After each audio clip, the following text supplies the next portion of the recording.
Everybody, welcome back after the break to a much awaited keynote speech by Professor Ugo Panizza.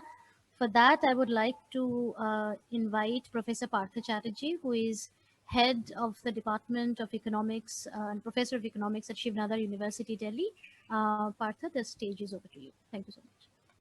Thank you, Rajeshwari, and thank you for inviting me to be, part of this conference. It's always a nice feeling to be part of anything IGIDEA does. And today, of course, I'm really glad to invite Professor Ugo Panizza for a keynote speech. But before he takes over, and I'm sure all of you are waiting for that, let me introduce him and tell you a little bit about his work, right? So Professor Ugo Panizza is a professor of economics and the Pictet chair in finance and development at the Graduate Institute of International and Development Studies. He is also the director of the International Center for Monetary and Banking Studies, editor-in-chief of International Development Policy, and deputy director of the Center for Finance and Development. He is a vice president and fellow of CEPR, fellow of the Fundación Inuadi. Before joining the Graduate Institute, he was the chief of the Debt and Finance Analysis Unit at the United Nations Conference on Trade and Development, and a senior economist at Inter-American Development Bank. He also worked at the World Bank and taught at the American University of Beirut and the University of Torino. So he, of course, has huge experience in not only at academia, but also at multilateral institutions, and has done substantial work on sovereign debt and default, crisis, international finance, banking, and economic growth. He's also focused his attention on studying Latin America, Middle East, and of course, his home country, Italy. Today, Professor Panizza will give a keynote address on rethinking sovereign debt. There couldn't have been a better person than him to talk about sovereign debt and sovereign default, a topic that is of critical interest in today's world, where during the pandemic, sovereign debt has gone up practically in all countries. That, with the fact that economic recovery is still fragile, and even without saying Omicron, the threat of the pandemic still lingers on. So the risk of sovereign default in certain countries also is real. There's several aspects of sovereign debt, from the origin, determinant, composition, denomination, tenure, how markets view sovereign debt, and so on. There's also the question of impact of sovereign debt on a variety of dimensions, on growth, of course, on inflation, as we are talking about today, on exports, and again, a whole list of those macro variables. Then, of course, there is this political economy of sovereign debt, relationship between nations and multilateral institutions, negotiations, renegotiations. Professor Panizza has explored it all. He has written numerous papers, books, edited volumes on all these aspects and more. Not only has he assembled and worked on several data sets, but recently he has done some fantastic work using archival material and interviewing people who were in the thick of dealing with the sovereign debt and default. In today's talk, which I'm sure will be very engaging and exciting, he'll cover a wide range of these topics. With this, let me hand it over to Professor Panizza. Thank you very much for this very generous introduction, also for inviting me. It's a great pleasure and an honor to be here. I'm just a bit jealous. I was looking before we starting at this slideshow with all photos of past conference and so many friends who actually managed to go to the conference in person in Mumbai, and I would have loved to do that. But hopefully it will happen in the future. So thanks again for the invitation. I'm gonna try to share my slides now. Please something, some disaster always happens at this point, but let's see if it works. Share. Okay, I assume you're seeing the slides at this point. Yes, we can see that. Okay, excellent. So as Partha said, I will be talking about rethinking sovereign debt, and I split this talk into 5 parts. I want to spend a few minutes talking about facts, and then I would like to say something about what I call the different types of sin. So I will talk about the idea of original sin in international finance, and then discuss about the implications of these facts for research on sovereign debt. And I will come out with some radical ideas. So let's see how they go. And then say something about how we could prepare. So as it was mentioned, levels of debt, and I will show you some graphs, increased dramatically already before the COVID, but then with the COVID crisis, they increased dramatically worldwide. If you look at the debt sustainability analysis for low-income countries, which the World Bank and the IMF do every year, about 6 or 7 years ago, only about 20% of countries in the world were classified as being at high risk of debt distress. Now more than half of low-income countries are classified as being at high risk of debt distress. So you know that about 80 countries have been applying for IMF support recently. So hopefully disaster will not happen, but it's good to be ready for it. And I will say something about my thinking about this, which is mostly based on work with Mito Gulati, who is originally from India, and with Patrick Bolton, and then I will conclude. So let me start with the facts. So this is like you've seen graph of this type. So there are many lines here. So let me just focus on 2 lines for each side of the graph. Well, first of all, here we have advanced economies, and here emerging and developing economies.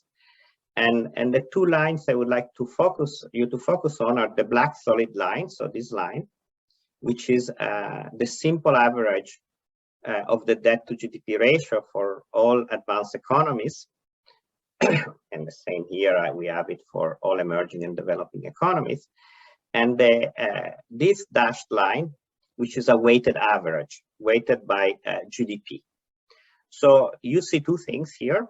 First of all, in advanced economies, debt ratios were decreasing. They started increasing in the aftermath of the global financial crisis. They increased very rapidly, and then they increased very rapidly. They were sort of stabilizing, and they started increasing very rapidly because of COVID. One thing that is clear by comparing the solid line with the dashed line is that debt levels in large countries are much higher than in the average country. So here is an average for which the countries like Japan and the US, but also Germany and my own country, Italy, get higher weight than smaller countries. And you see here that the difference is very, very large. This is partly driven by Japan, but it's not just Japan. In emerging and developing economies, you see that there was a decrease in debt ratios until the mid-90s. Again, an increase until around 2000, a decrease again, and then debt ratios started going up again in the aftermath of the global financial crisis. So there was more an up and down trend, but debt ratios now are lower than what they used to be 30 years ago. And in this case, we see no difference between the simple average and the weighted average. So we see that these 2 lines are about the same. So no difference here between larger emerging and developing countries such as India or China and smaller emerging and developing countries. So that's just one fact. about total debt levels. One interesting element that was mentioned before is about the composition of debt, and one interesting thing is looking how public debt is, the composition between domestic and external debt. And here, these graphs, they just focus on emerging and developing countries. So this graph has all emerging and developing countries. These one are upper middle income, lower middle income, and this is low income. And again, the two graphs I would like to look at are the solid black line, which shows a decrease in the share of external debt over total public debt in the typical emerging and developing countries, a decrease which was not very pronounced, from about 75%, so 3/4 of public debt used to be external, to about 65%, so decrease, but not a huge decrease. However, if we focus on the weighted average, so again, a case in which countries like India is a typical country which has almost no external public debt, and China, we see a much more rapid decrease, with only about 20% of the stock of public debt being owed to external creditors. We see the same thing with focus on upper middle income countries or lower middle income countries, while there is no difference basically between large and smaller countries if we just focus on low income emerging market countries. So two things. If we focus on emerging and developing country, number one, debt ratios have been going up with no difference between larger and smaller countries, and the share of domestic debt over total public debt has been increasing, and that's especially the case in the largest emerging economies. And I mentioned India and China, but that's also the case in countries like Brazil, for instance. Now, there is a big caveat with this data, because most countries do a very poor job at publishing statistics on the composition of their public debt. So this is something that I always found a bit puzzling, because, if I ask you, tell me what is the GDP of country X in 1970, you will come out with a number. Maybe the number will not be precise, but you can Google and tell me pretty much the GDP of every country in the world in 1970. If I ask you what was the debt to GDP ratio of many emerging market countries in 1970, you will not find a number. And if I ask you what was the share of external debt, you will not find a number either. And and this is, I always found this puzzling, because when you think about GDP is an incredibly complicated statistics. In theory, measures everything that happens in a country, while that should be, there are a relatively small number of transactions. They're all administered by a relatively small number of agencies, so it should be easier to have data on debt, data on GDP, but still data on debt are very hard to come by. But what I wanted to say is that these graphs are based from the IMF and World Bank International Debt Statistics. Now there are two researchers at the IMF who tried to improve this data for a small set of emerging market countries. And so these two researchers are called Arsenal and Tsuda. And when we look at the Arsenal and Tsuda data set, we find numbers which are completely different. So for instance, one thing that is interesting when we look at external debt is to know how much of this debt is denominated in domestic currency vis-a-vis dollars. If I take the World Bank International Debt Statistics, which is what I used to do these graphs, I get that only about 3%, with a very small increase over time of this debt is denominated in domestic currency. if I get this data, which have been compiled for a very small number of countries by Arsnarp and Suda, and they're only available from 2004, I find two things. Number one, a much larger share of domestic currency debt, external debt now, about 40%, and a very large increase over time. So we are still in a world in which most research is done using this data, but these data don't seem to be capturing very well what is out there. And if you want, in the Q&A, we can discuss why that's the case. So, but taking the data as they are, there is a larger share of domestic public debt and likely in domestic currency, and there are some good things about it. We know there is research by several authors showing that risk spreads in local currency are less sensitive to external factors. Currency mismatches are less important, so it's less. We risk less of being in a situation in which the debt to GDP ratio increases because the currency has moved, and there could be potential positive spillovers of having a well-working domestic debt market for corporates who want to issue domestically. There are also vulnerabilities. Sometimes domestic debt is more expensive and is a shorter maturity. Having a lot of domestic debt can have issues related to monetary credibility. There is a positive market creating effect, but there could also be crowding out. And then I'm European, I'm Italian, and I know very well the problem of the diabolic loop in which sovereign risk is transferred to the banking system, which then fits back into sovereign risk. So let me just say something about, as I said, different types of sins.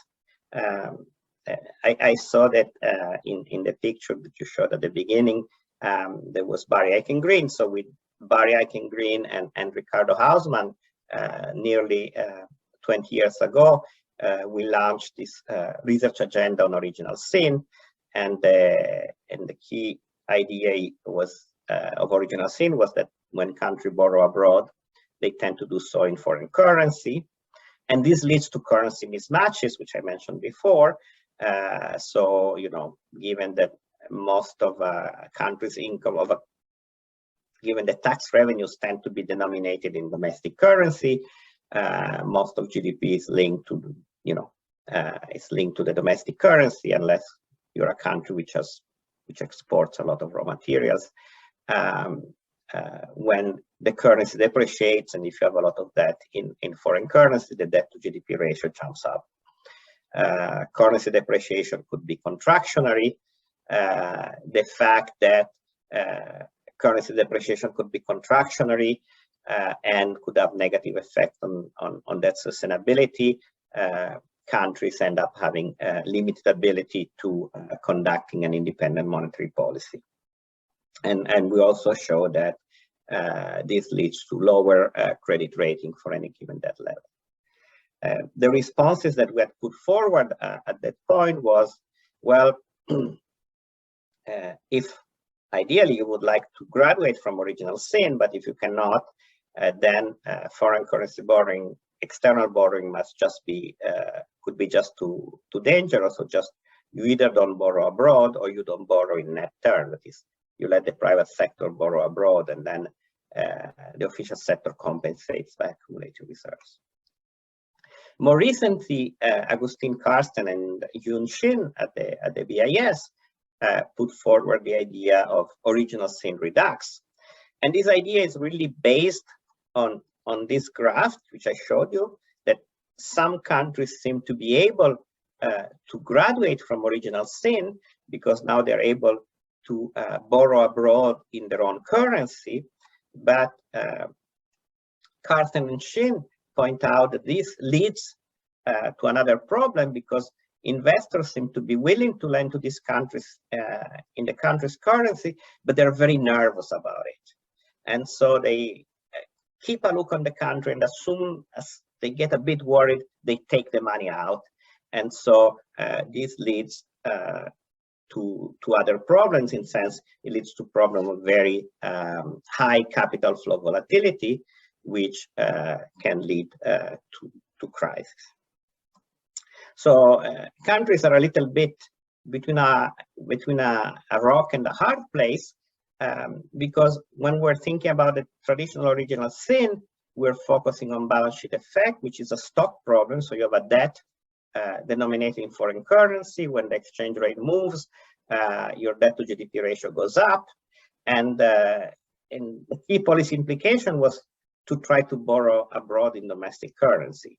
Now we see that some countries managed to do this, but according to Carstens and Sheen, this does not solve the problem, because now we no longer have a stock problem, but we have a flow problem, in the sense that, again, investors are very nervous, are very jittery, and as soon as they are worried about a movement in the exchange rate, they just take the money out and make this worry self-fulfilling.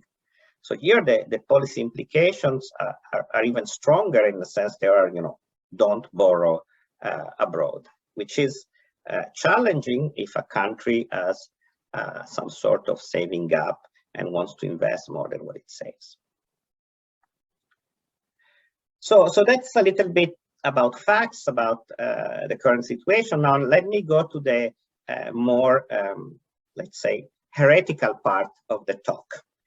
And I will start by giving a trivialized summary. And again, it's a trivialized summary, but it's not fully wrong, of the theory of sovereign debt in emerging and developing countries. So the theory of sovereign debt in emerging and developing countries is rooted in a seminal paper by Eaton and Gersowitz.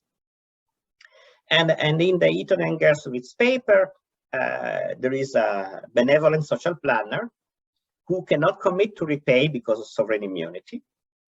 And since he cannot commit to repay, lending to this country, to this sovereign, is risky, because the sovereign could decide not to repay at any moment. And this limits the sovereign's ability to borrow. So one of the messages of this literature, if only the social planner could commit, the social planner could borrow more, and welfare would be improved. Now, in this model, what makes sovereign debt possible, what generates willingness to repay, are the cost of defaults. So the idea is that I cannot force the sovereign to repay. The sovereign will repay only if the sovereign thinks that defaulting is more costly than repaying. And clearly lenders will anticipate this and will be willing to lend only if they think that the cost of defaults are high enough so that they create incentive to repay. And on the basis of this idea, there's been a lot of theoretical and empirical work aimed at assessing what these costs of default are. And in the original paper of Eaton and Gersowitz, the key cost of default was reputation. So the idea was that if I lend to you and you don't repay, nobody will ever lend to you again.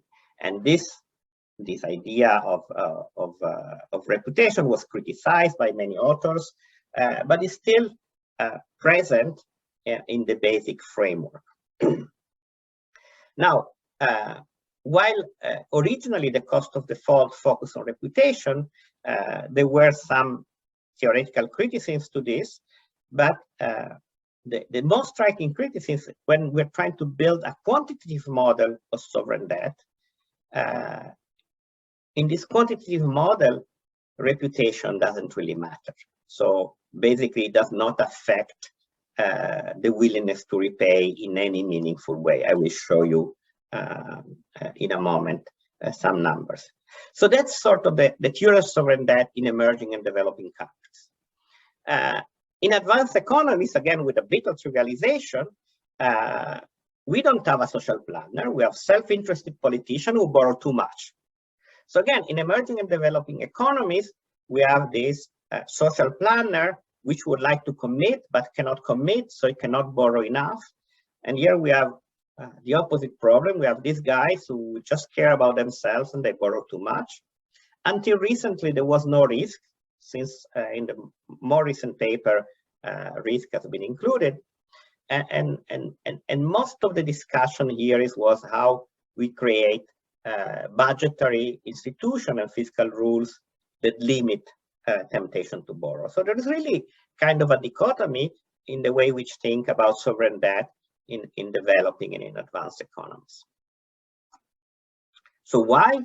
Well, one key driver of this difference was that there was this idea that emerging and developing economies mostly borrow abroad, and this is what creates this incentive to default, because after all, if I default, I will not be transferring resources to foreigners, which are not my voters. So the countries could, if there were no cost to defaults, in theory the country would be richer because I'm not transferring these resources to foreigners. And while this is not an issue in advanced economies, which are deemed to borrow mostly domestic, as we have seen, this view, even if it made sense 40 years ago, it doesn't make much sense now when most public debt in many developing and emerging market economies are borrowing a substantial amount domestically, and at the same time we have advanced economies like the US, which have a very large amount of external debt. Also, there was no risk in the typical advanced economy model, because until Greece, we didn't have any default, at least after World War II in an advanced country. So as I said, there are issues with the typical Eaton and Gersowitz model, and one issue is that when you try to put numbers in this model, do a quantitative version of the theoretical model, you find that you are greatly under-predicting actual borrowing. So it's hard to explain actual borrowing patterns with this model. And the other issue is that reputation, that is exclusion for future borrowing, it's almost irrelevant in quantitative model. These are some numbers from a calibrated model from the textbook of Uribe and Schmidt-Grohe, and it basically shows you, if you have a model in which defaults as an output cost, but we have no good theory for the output cost. We put it there because that's the only way to make the model work a little bit. The country can sustain about an external debt of about 15% of GDP. You see that it's a very small number, even putting both reputation and output cost. If we remove reputation, the number goes down to 13%. So at most, reputation can explain 1.5% of GDP in terms of debt. But in fact, if we put reputation only, the sustainable level of debt goes down to 0. So reputation doesn't seem to matter in quantitative models. But Partha mentioned that we interviewed a lot of people for this paper, which I'll mention in a moment. If you talk with policymakers, that's the only thing they think about. They only think about reputation. So here, there is a lot of econometric work. I will not show you econometric work. I will show you some newspaper. So before Greece, Argentina had the largest default in history, and a default which resolution went on for nearly 15 years. And just a few years after it resolved this massive default of $100 billion, it issued a 100-year bond. Like, tell me that there is a reputational effect if, like, 3 years after you have you solve the largest default, you issue a 100-year bond. And of course, Argentina, 2 years after issuing this bond, it defaulted again. And Greece. So after Argentina, the largest default became Greece, right? So Greece is borrowing at negative interest rates. You want another example? So, this is November 23, 2020. Zambia becomes the first coronavirus era default. What happens now? August 30, 2020, not even 12 months after. Zambia debt in record demand. So it's hard to think that there are these long-lived reputational effects. It's not just the econometrics, it's not just the quantitative models, but anyway. So other problems with this model that they don't do a good job at matching spreads with default probability. When you see defaults, they always tend to happen at the same time. So, we need a theory which puts more weight on external finance shock. And the other thing that, to me, by looking at the data, the difference between emerging and advanced economies is becoming smaller and smaller. So maybe we should think about a unified theory. And more in general, all the theory of sovereign debt in emerging market country builds around this concept of limited commitment, which is linked to the idea of sovereign immunity, to the fact that you cannot force countries to pay. But is this the most important issue in the real world? And I'm convinced it's not. So now I'm going to tell you quickly a personal story, then I'll wind up, because I think I can have 5 more minutes, right? Yeah, you have about 10 more minutes actually. Oh, 10 more minutes. Okay, that's I'm good. So I'm going to tell you a personal story.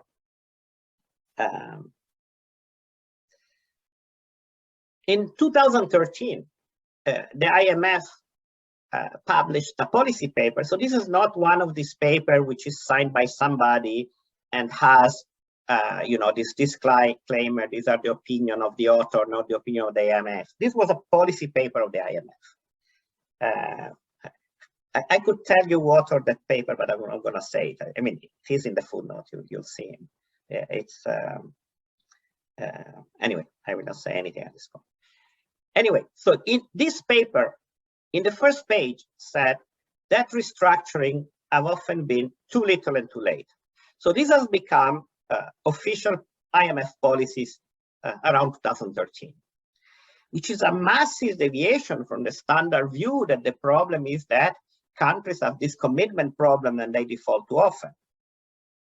In fact, exactly 7 years before this, in 2006, I had written something similar in a report in the international organization in which I was working at the time, together with a colleague. And we were called to the office of the vice president of this international organization, and we almost got fired for saying something like this. So in 7 years, this went from almost theoretical statement in which we risk to be fired to being the first page of an official document of the IMF. So that's the first thing. It's like we still have this theory which is built with the idea that countries like to default but this doesn't seem to be in the real world. There is also the issue that is not clear what a default is. So there is a nice new paper by Josephine Myers, Christoph Trebesch, and Carmen Reinhardt, which strongly is called Sovereign Bonds since Waterloo, which strongly make this point that default is not a 1-0 event. There is sort of a almost continuous definition of default. And Partha mentioned before that we did this paper looking at archives. So this is the paper that he was mentioning that he kindly invited us to present at his institution, which is a case study of Colombia in the 1980s. Colombia is an interesting country because it's a country which is deemed as not having defaulted in the 1980s. The only Latin American country that didn't default in the 1980s. But actually, Colombia defaulted. Just it did in a different way. So here is the heretical slide. And so, what about thinking about rebuilding the theory of sovereign debt? By instead of assuming that countries don't want to pay and they only pay because there is a cost of default, by assuming the exact opposite. That countries want to repay, but sometimes are unable to do so. And by the way, that's what you get when you talk with policymakers. you never find a policymaker that says, oh, if only I could default. These guys, they always want to repay. Maybe because of their own personal reputation, not the reputation of the country, or whatever. But people want to repay, and this seems rooted in the Eaton and Gersowitz tradition, because the standard answer that you get to this is like, country can always repay. So they tell you, Greece, it could have repaid, could have sold the Parthenon, could have sold Santorini or whatever, which, well, it's trivially true, but it might be we put limits to what we can do to repay, right? We think that maybe territorial integrity is, we don't break this, or we don't sell national treasures. So even if this view seems almost heretical, it looks to me a better representation of reality.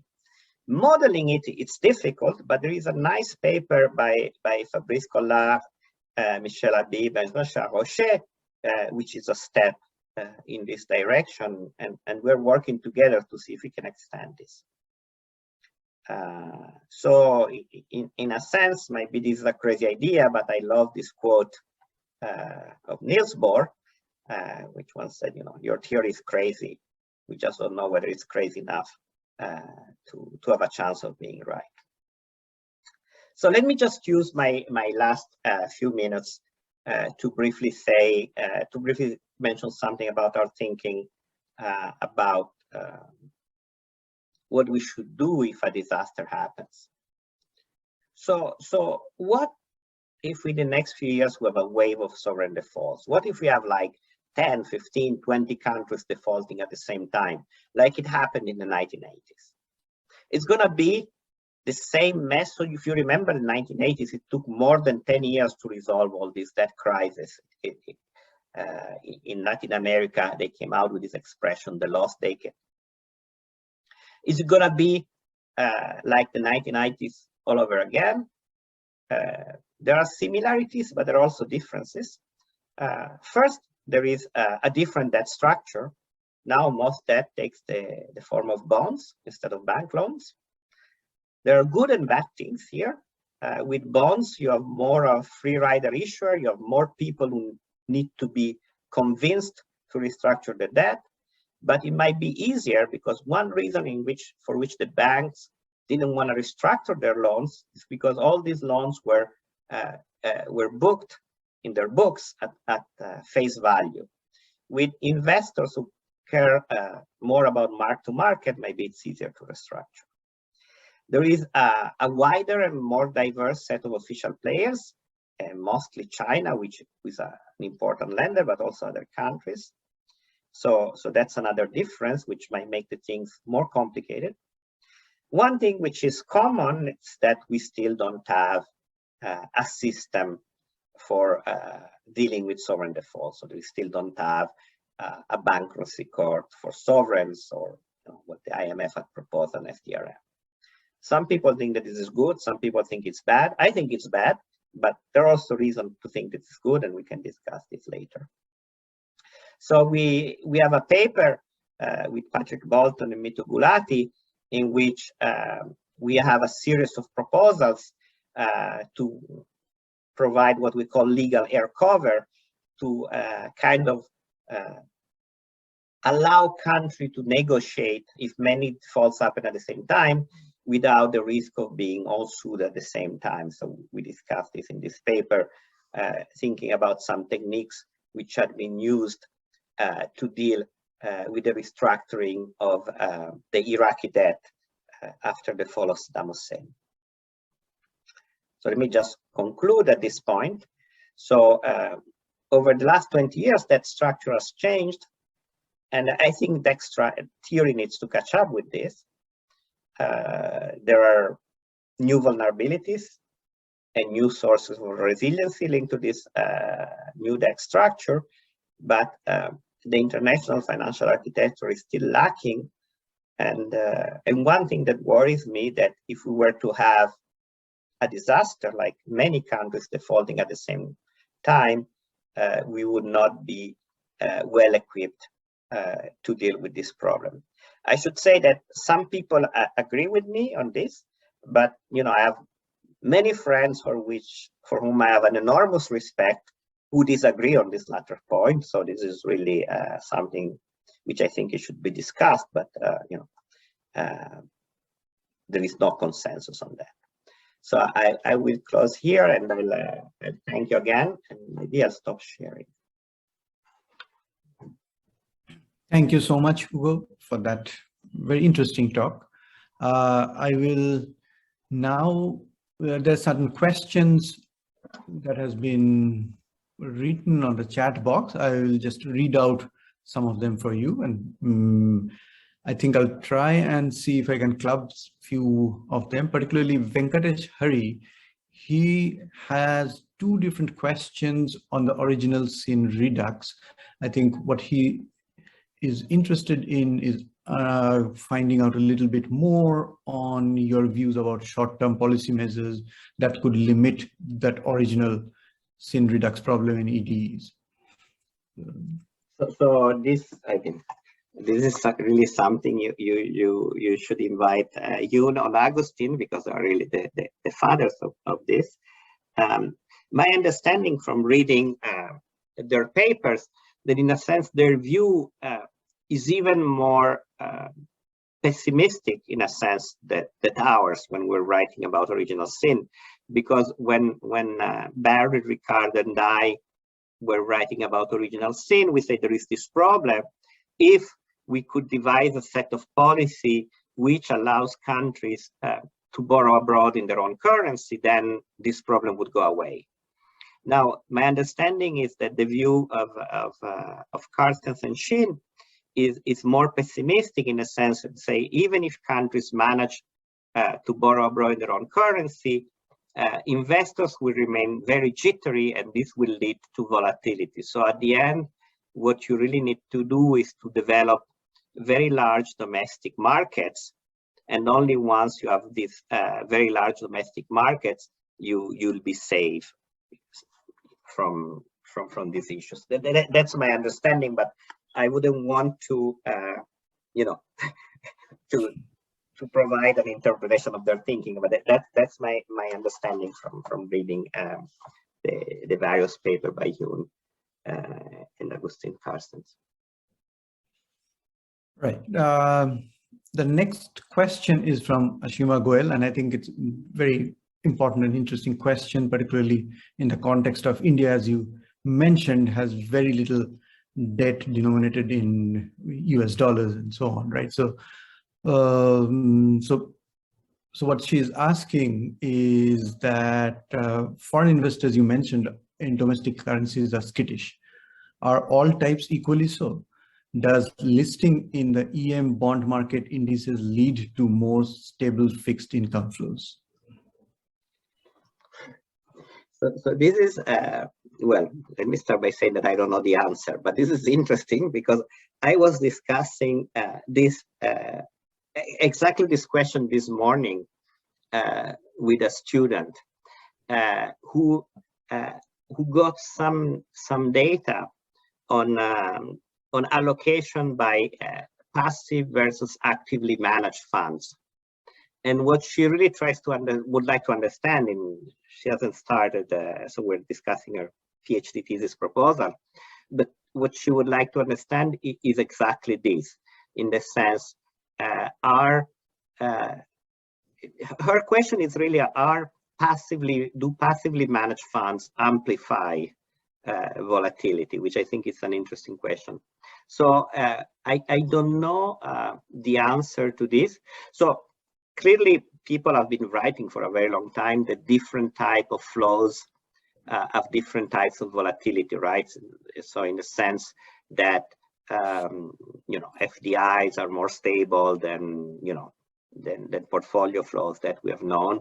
We also know that the different type of lenders, like official versus market lenders, are different cyclical properties. So I have a paper with Arturo Galindo that shows that official lending tend to be either counter-cyclical or cyclical, while private sector lending tend to be more pro-cyclical.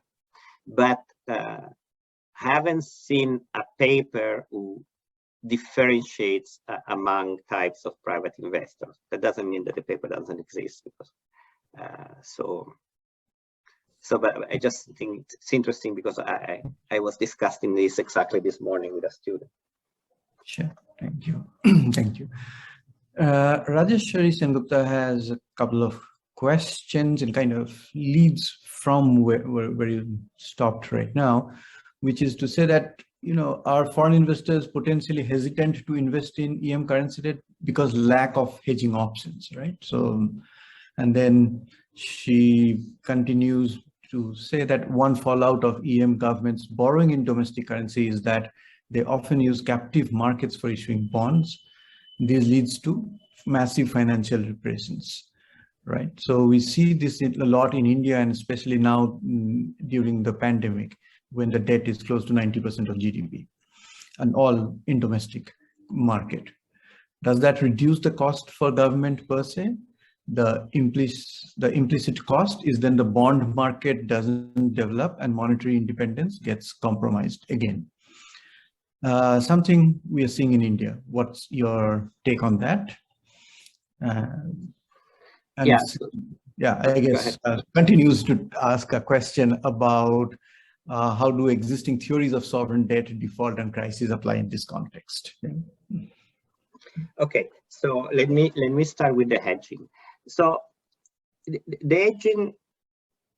So the issue with hedging is that who will provide the hedge? So the issue is like, if there is somebody who provides the hedge, it needs to be somebody who's willing to go, you know, long on the currency.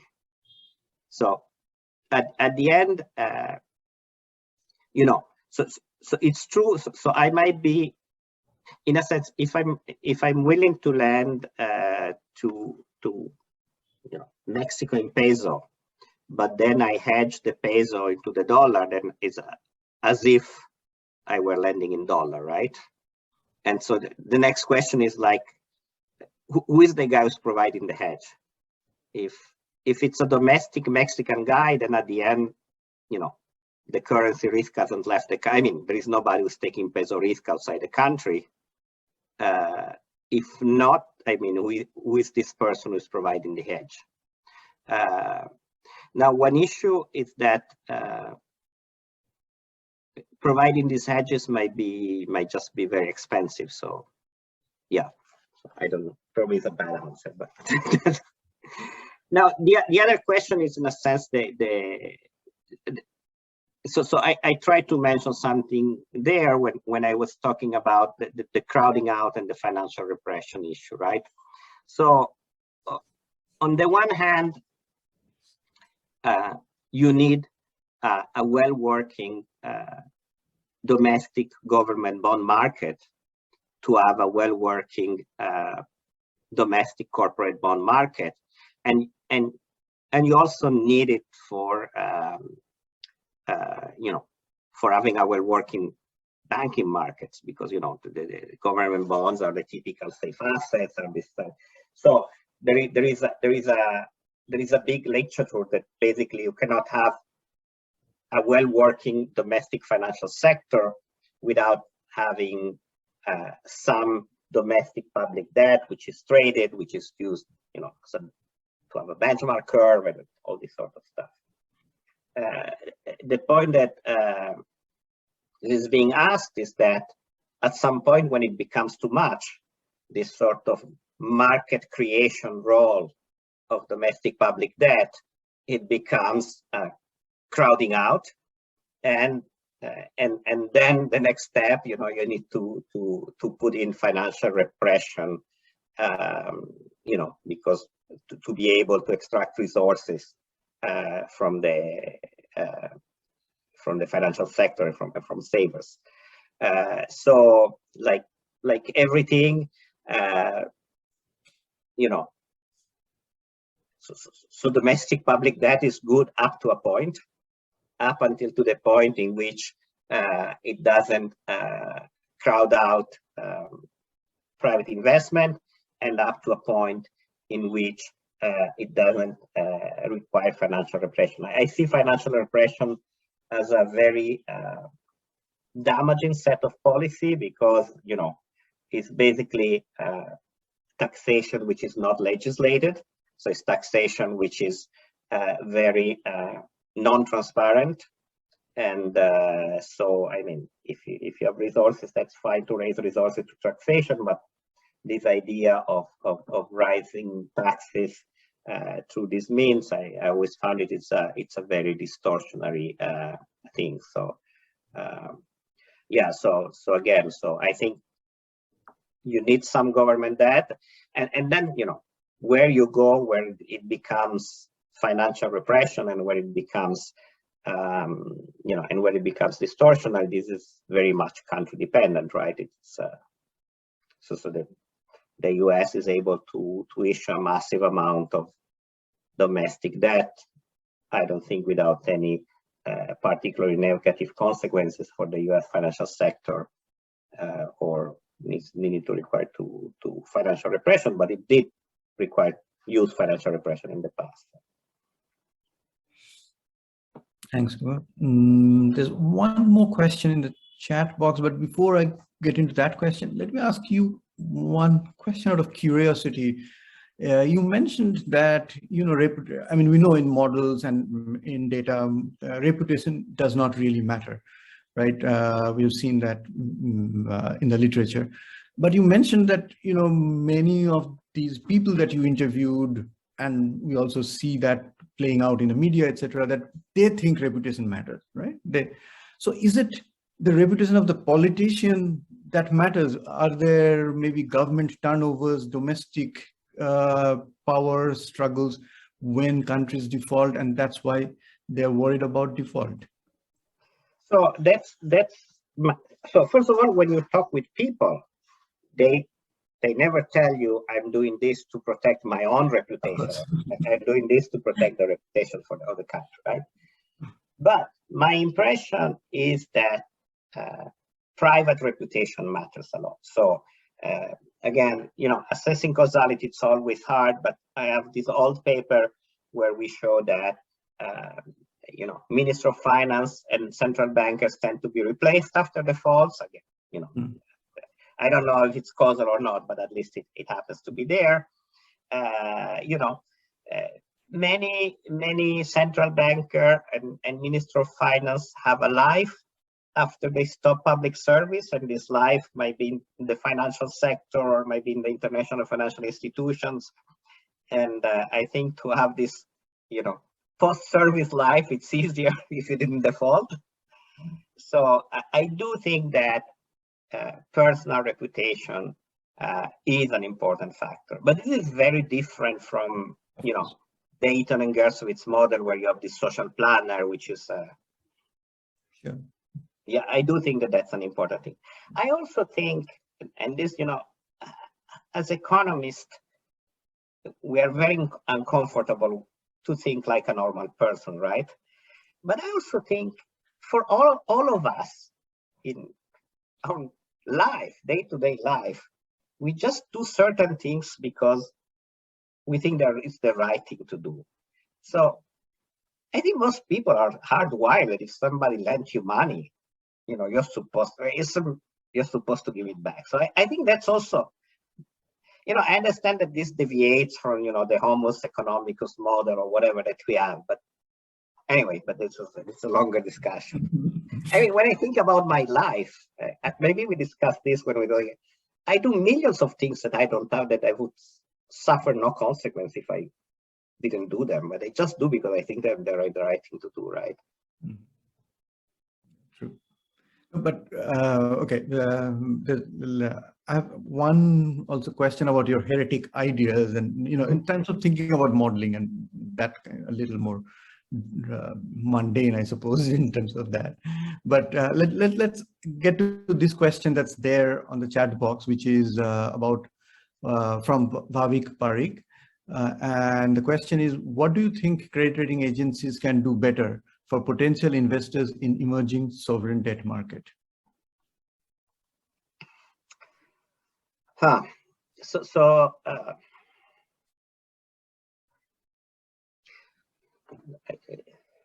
I don't know. So I was in a meeting yesterday with the UN, a UN meeting in which there was this discussion about long-term, evaluating long-term debt sustainability, right? So one issue there and one standard criticism that no mechanism for evaluating debt sustainability focuses on what we have in our model, which is like the solvency condition, right? So when we write a model, we have this transversality condition, and in theory, you think that a country is solvent if it satisfies the transversality condition, but no debt sustainability methodology, can be the one of the IMF or the World Bank or the one of credit rating agencies, really focuses on this concept of long-term debt sustainability, and they're all focused on a much shorter term concept, some mix between liquidity and solvency. And in that discussion, somebody said that maybe credit rating agencies should try to provide these, rating, very long-term ratings, right? Now, this is good in principle, but there are two challenges to doing this, I think. One challenge is that it's an incredibly difficult exercise, right? So again, when you think about this transversality condition, ideally you would have to project something, to the infinite, but even without projecting to the infinite, just imagine projecting something 20 years, it's, the margin of error is massive. But it's also, it would also, in a sense, be almost useless because think, in a world in which you still have liquidity crisis, and in a world in which all that is accelerated at the moment of default, right? So if I had a 100-year bond and I default on everything else, that bond becomes due tomorrow. What's the usefulness of having, a long-term credit rating if then I have a debt crisis which is driven by liquidity issues? So that was a little bit of discussion yesterday with the UN people. But maybe to answer more specifically to the question, what the credit rating are doing, I think the credit rating within their mandate, they have a methodology that they keep trying to update, and the methodology is public. Everything can always be improved, but I don't see the credit rating agency in the sovereign space. Maybe we can discuss in the non-sovereign space as the big bad guys in the thing. Right. I think we're almost at the end of the time. So some other day, I had some thoughts on your idea about that countries will default occasionally, right? And we'll probably catch up and discuss that. And I'd love you. We can have a Zoom coffee or tea whenever you want. Send me an email. Well, maybe real coffee somewhere. I really look forward to that day when we can actually do that. International travel, of course, still is a little bit difficult, but hopefully soon. But thank you, Ugo, for that very interesting talk and many ideas, many questions, and I'm sure all have benefited from this today. With this, I will hand it over back to Rajeshwari. Rajeshwari, thank you.